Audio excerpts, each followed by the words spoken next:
At 87 years old, Dad took good care of himself. He was still active. He was always tinkering or working on the car or adding on our house.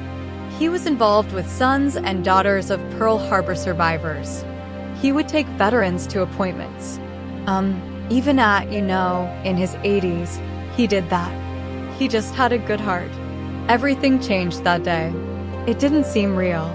It just didn't seem like that could even happen.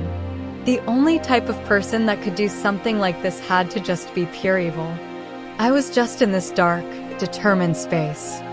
I didn't care about anything but finding out who did this. Who killed our dad? I was living in Columbus, Ohio, which is about 2 hours south of Canton, where Dad lived. We would talk about 3 times a week. On average, we were close. When I got the call that night, I had a neighbor over, and he and I were putting together an entertainment center I had just bought, and everything was fine. And then the phone rang, and it was my brother, and he said, "I just want to let you know Dad's house is on fire, and it doesn't look good." And he said, "I'll call you back when I have more information," and I kept trying to call him, and he didn't answer. I just didn't know what to do. Becky Angelo is terrified for the safety of her 87-year-old father, Benny, who lives alone in the old family home. We grew up in a middle-class neighborhood. We had the type of home where everybody would kind of hang out. My parents threw really big Christmas parties. Mom would start baking cookies in, October. My dad worked a lot at the steel mill. When he was available, he'd like to have people over and entertain. He had a great sense of humor. Sundays at our house were fun, because there used to be a radio station out of Alliance, Ohio that played polka music on Sundays. And he loved polka music, and we all polka danced. It was just a big deal. He was kind of feisty. He was opinionated. And I believe that he was entitled to be, because, going through what he went through in his life. Dad was in the military. He was in the army, and he actually, he was at Pearl Harbor. Benny is one of the few people still alive that witnessed that lethal attack, which pushed the U.S. into joining the Second World War. He would tell stories where he could see the eyes of the Japanese pilots coming down. That's how low they were when they were coming in. They were in the chow line for breakfast, and then the person in front of him, his mess kit, got hit with a bullet or something and shrapnel flew, and my dad got some shrapnel in his ankle. Every year he would go to a couple junior high schools and, and talk about it. He just wanted to keep that memory alive. Benny was a local celebrity. Everybody knew Benny. Everybody loved Benny. He had deep roots to veterans organizations. A World War II Pearl Harbor veteran. They're the toughest of the tough, right? Fire investigator Joe carefully rushes to Belanglo's burning house, well aware that lives are likely at stake. Anytime a fire comes in the middle of the night like that, and it's in what would normally be an occupied structure, it kind of ramps things up for the firefighters. You're coming into something where possibly you have someone deceased in there, but quite possibly you may be able to save them. You might be able to get them out. Garofalo's firefighting colleagues are already in the house. They don't want to waste any time with getting in and trying to get them out of there. Minutes, seconds. There was pretty much zero visibility because it was very smoky. He was basically just going by feel as he crawled through there. Found the bedroom. Of course, that's one of the first places you look. Felt up on the bed. Felt Mr. Angelo, and immediately pulled him out and tried to get him outside. He didn't notice any signs of life. Couldn't hear him breathing. There was no coughing or response from him. Once he got him out, that's when the paramedic was trying to resuscitate him. But it's too late. Ben Angelo is dead. We look in the mouth to see if there was any soot in the mouth. There did not appear to be much soot at all in the mouth or the nose, which indicated that he was deceased prior to the fire. Garofalo carefully enters the smoldering house. We had to determine every possible competent heat source that could start a fire and then rule those out one by one. The stove was ruled out. We rule out the hot water tank. We look at the electrical system of the house. In the front room, it was basically just cluttered there. You know, you had some chairs and furniture and boxes. Pictures of him as a proud soldier. Pictures of him with his family. It looked like stuff had been rummaged through and thrown aside.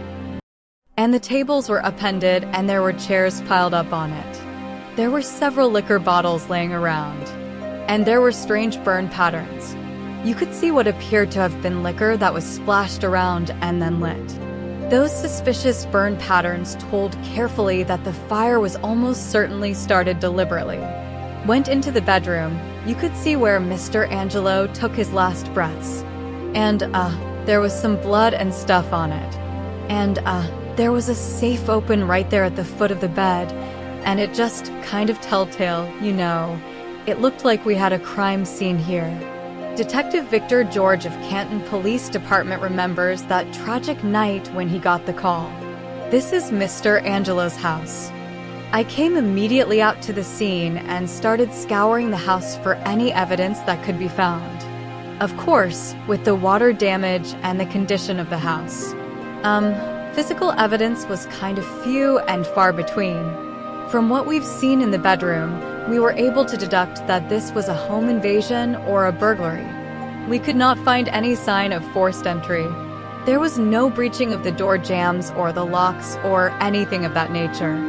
I felt that somebody knocked on his door, got inside his house, allowed somebody else or some other people to come in. So with that, he possibly knew the person who was trying to get into the house. There was no pry marks on the safe.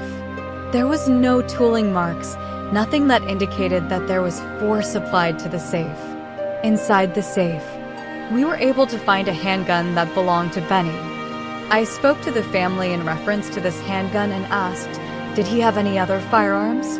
And they told me that he kept a revolver next to his bed, always. And it was a .32 caliber revolver. It was missing.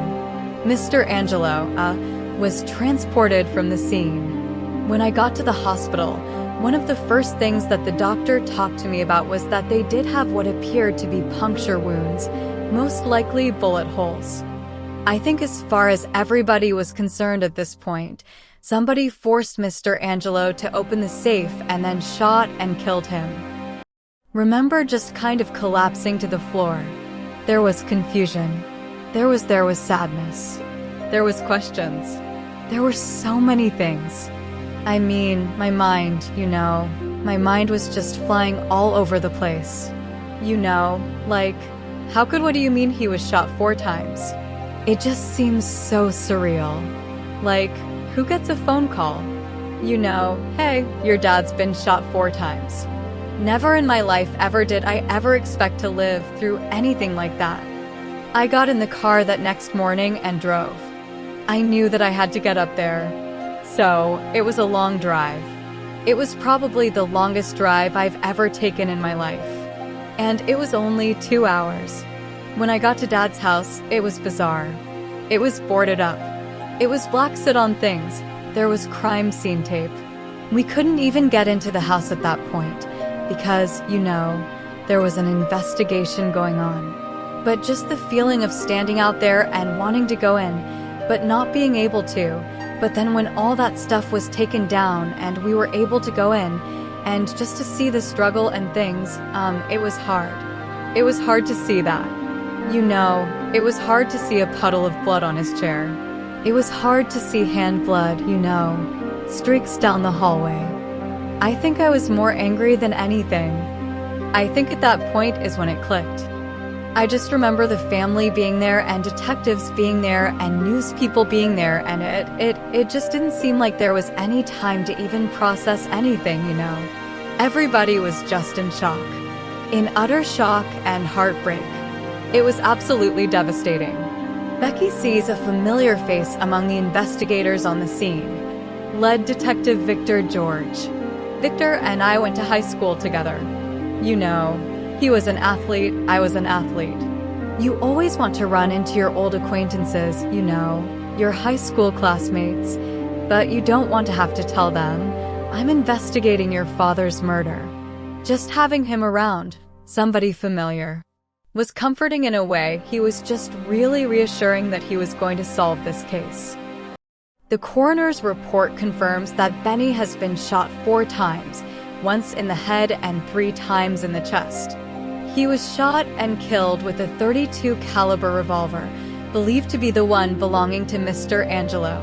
To be killed with your own gun in your own home, that's a hard pill to swallow, Even though Benny was 87 years old, he was in good health.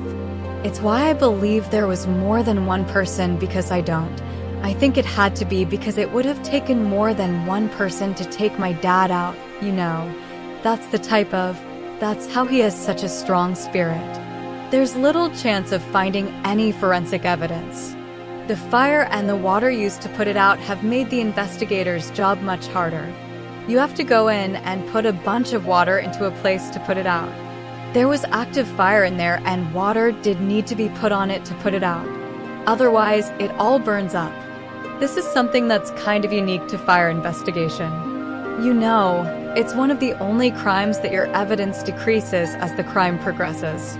If there was any DNA that we wanted to try to retrieve from somewhere in a house, it would have destroyed that.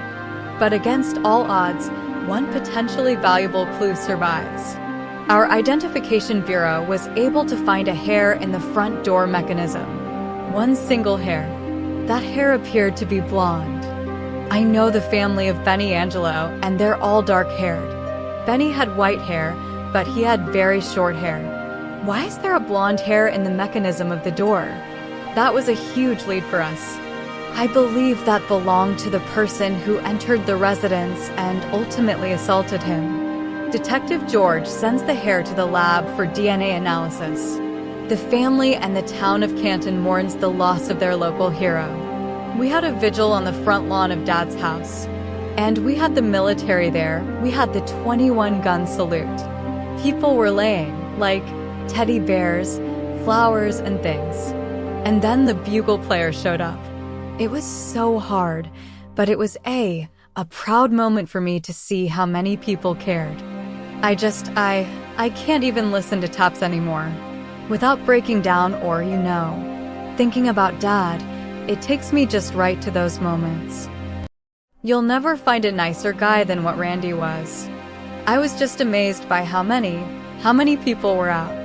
It was bitter cold, I remember being there and looking at everybody and just watching people, how they were reacting, thinking maybe I could see somebody behaving strangely or, who is this person? Why, why are they here? Now, everybody was suspect at that point because, nobody knows anything. A young, blonde woman wearing a cowboy hat stands out. We just thought she was acting a little suspicious or just different. And she had this pink cowboy hat. So she put this hat on the pile for the memorial. And I thought, okay, we gotta get this hat. And they're gonna get DNA off of it. And we're gonna figure out who this person is and why she's here. It was such a brutal crime. Here's this poor man who served our country. He survives, he has an attack on Pearl Harbor, and he's killed in his own home. It was very sad. Very sad. In the days after the murder, the family wonders about one of the mourners at their father's vigil. A young woman in a pink cowboy hat. None of them had seen before. So when I interviewed this, female of interest, she answered all of our questions. She cooperated with us. She didn't appear to be stammering around looking for answers. Turned out to be nothing. It was just some woman who, from the neighborhood, just wanted to leave her hat there. But when you're that desperate and you're grasping, you'll any little thing you see, because nothing is too small. Any little thing off kilter, you automatically say, okay, that could be the person, or maybe this person's involved, or maybe this person knows something. Until you drive yourself half nuts. Next, Detective George interviews the family. Becky Angelo told me that when her mother passed away, Her father put 4 envelopes in that safe, and it had 5,000 apiece in it. That money was for each of the children when he passed away. And I believe in speaking with Becky Angelo. She was the only one that knew that. So there was 20,000 in the safe that was not there.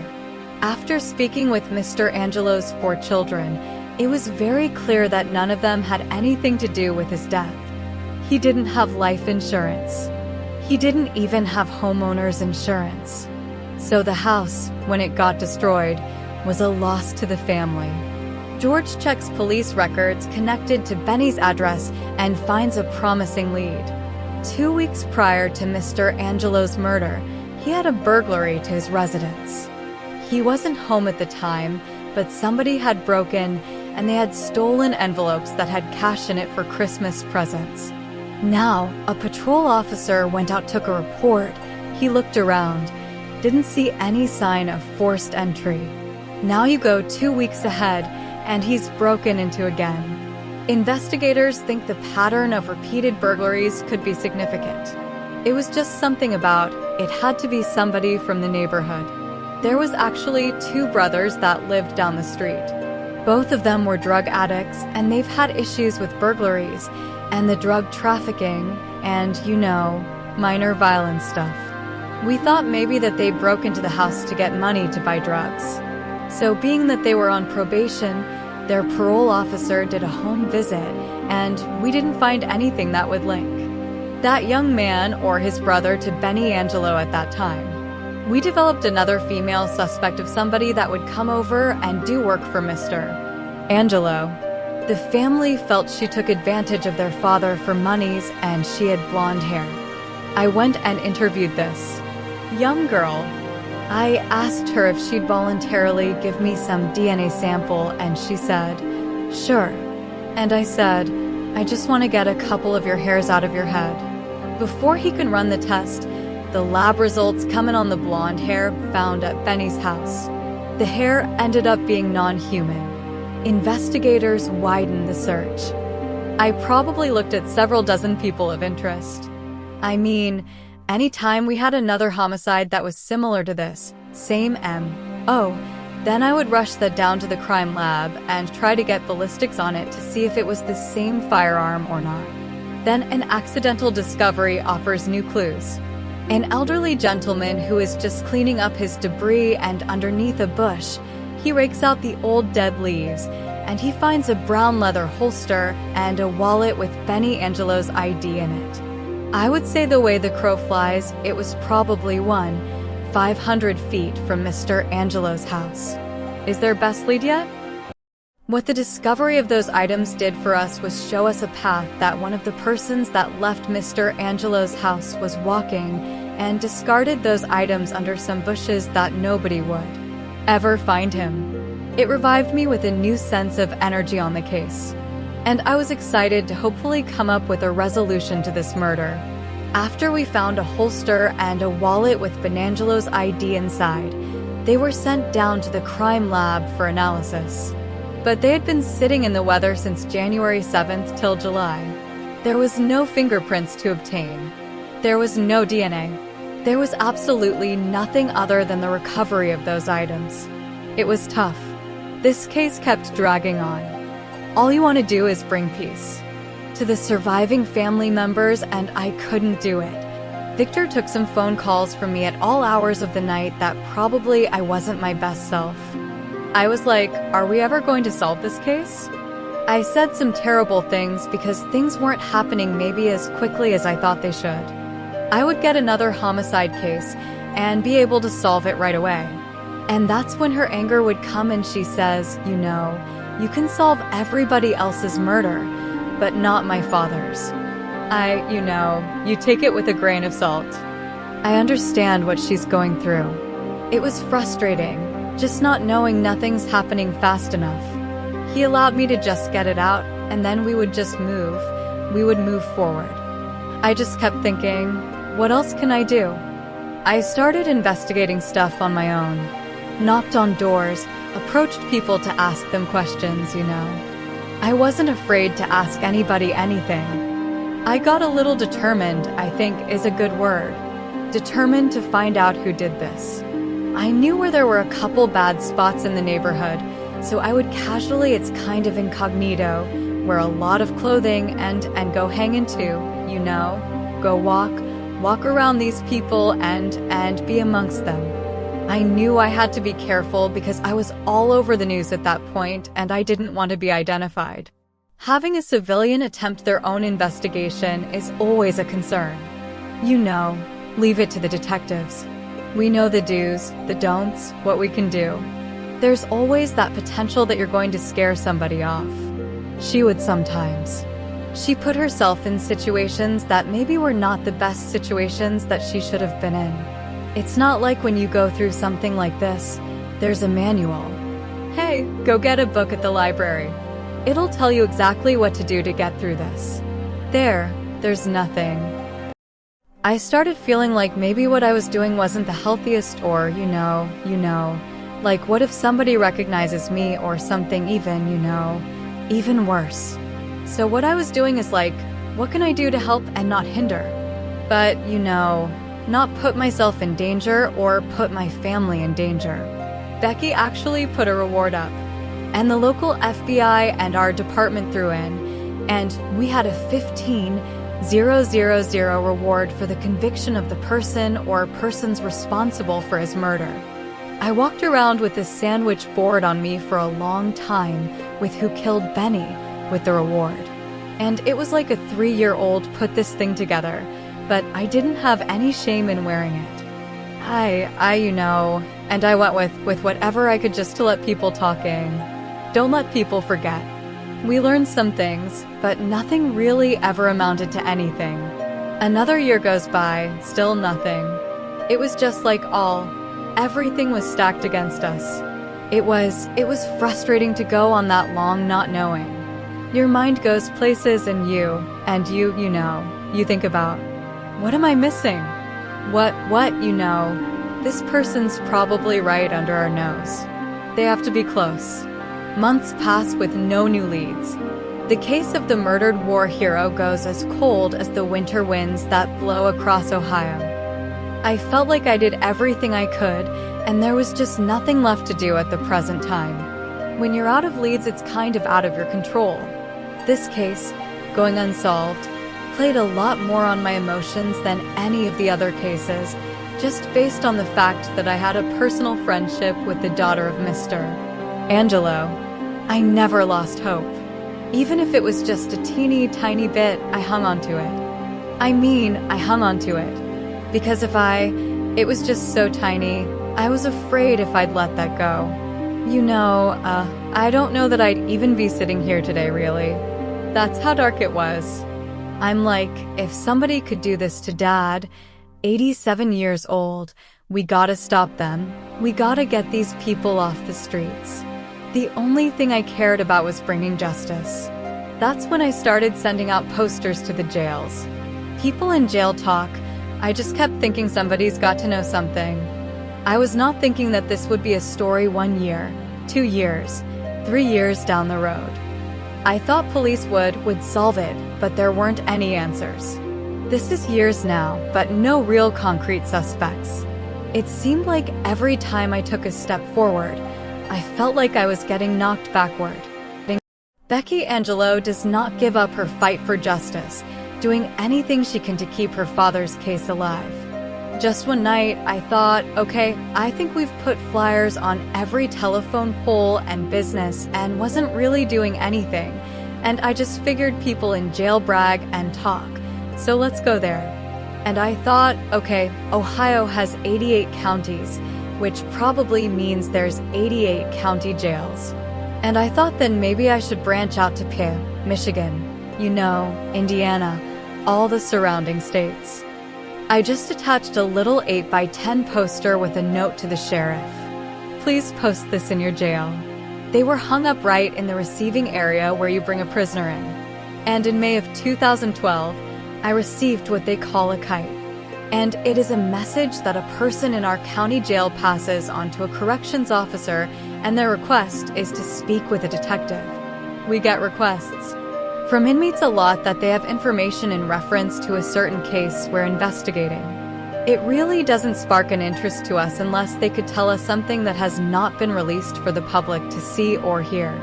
So I went out there to meet with this young lady, and she told me that she's in a pod cell with a young girl whose name was Regina Crank, talking about the murder of Ben D'Angelo, and that her cousin was involved. Now, I was able to interview Regina on the same day. Regina told me that she was at a party, and her cousin was there, Chester Crank. Apparently, she was raised with Chester like a brother and sister. They were very close growing up, so he trusted her. He had been drinking, and he had mentioned to her and other people that he is going to go to prison for the rest of his life for shooting and killing somebody. And that somebody was Ben Angelo. Chester Crank was somebody that wasn't even on our radar. This is something fresh, something new. I mean, I was enthused. More like Chester, you know, Crank. That I've never heard of the name. That name never meant anything to any of us. We had no idea who this person was. 2 more inmates see Becky's posters and tell police similar stories about Chester Crank's involvement with Benny Angelou's murder. You hear it once, you take it with a grain of salt. You hear it twice, your ears perk up. You hear it 3 times, now you've got something there. I did my due diligence on Chester Crank. He had a handful of felonies. I found out that Mr. Crank lived on 19th Street and Harrisburg Road. Crank's address makes sense. It's close to Benny's house and the spot where his holster and wallet were found. So the pieces, to me, were starting to come together on this case. I asked Regina if I was able to get her released from here, would she be willing to wear a recording device and go out with Chester Crank. You know, I told her there's a reward put out by the family if you get an arrest and a conviction out of it. But if you mess up, you're going right back in. She was more than willing to do it. Regina worked with Detective George, to do the wiretap, and, they put it in her bra, and then she went out with Mr. Crank. I was excited. I was really hoping she could get a confession out of him. Test. The date is 8/16/2013, approximately 15:34 hours. Reference the Benangelo homicide. Chester, what is wrong? You remember me as a kid. Yeah, where I could have lived a rich life. And I chose it. Can you forward me some of that? Will you listen to me? Yes, I'm listening.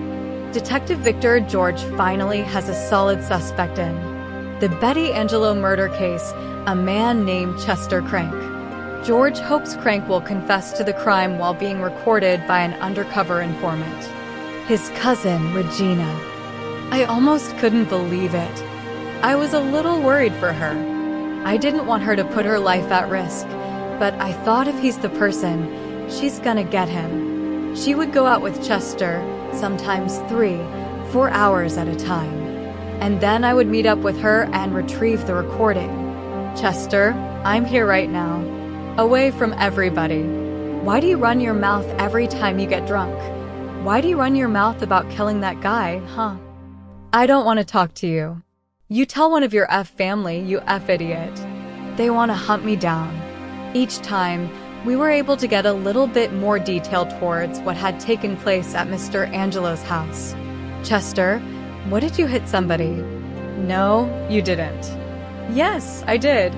Who? Yes, I did. I promise you. Dude, my homie's racing.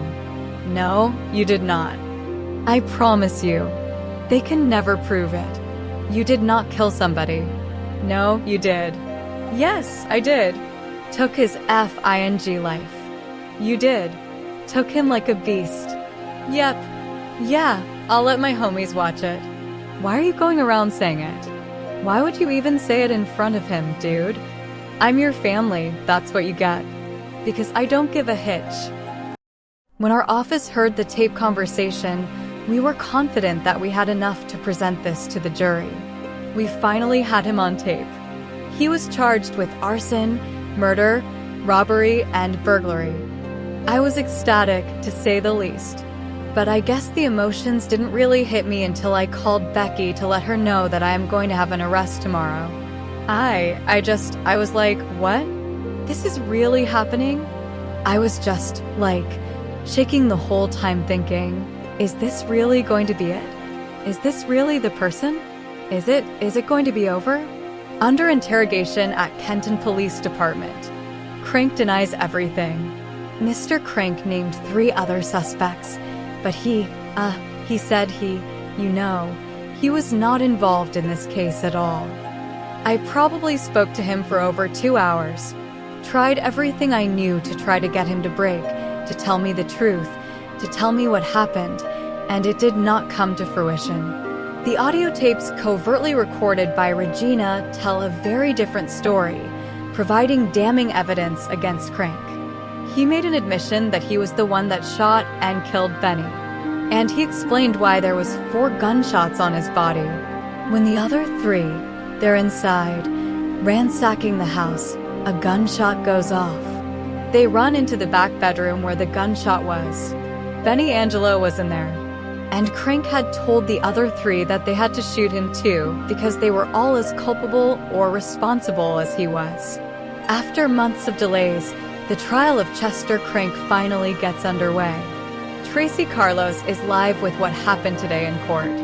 Crank's defense attorney does not deny that he blabbed about the night that Angelo died, but the attorney claims he was drunk and there is no evidence to support his ramblings. Mr. Crank was sort of nonchalant. You know, that I didn't do this, you know, you got the wrong person, kind of attitude. I'd have to say that was one of the hardest things I'd ever had to go through, was to sit in the courtroom within probably 4 to 6 feet away from the person that killed our father. And he was just smirking and like he didn't care about anything. The things we had to hear, it was tough. My dad fought till the end. He had defensive wounds on his arms and I believe one of. The bullets even went through his hand and then went through his head.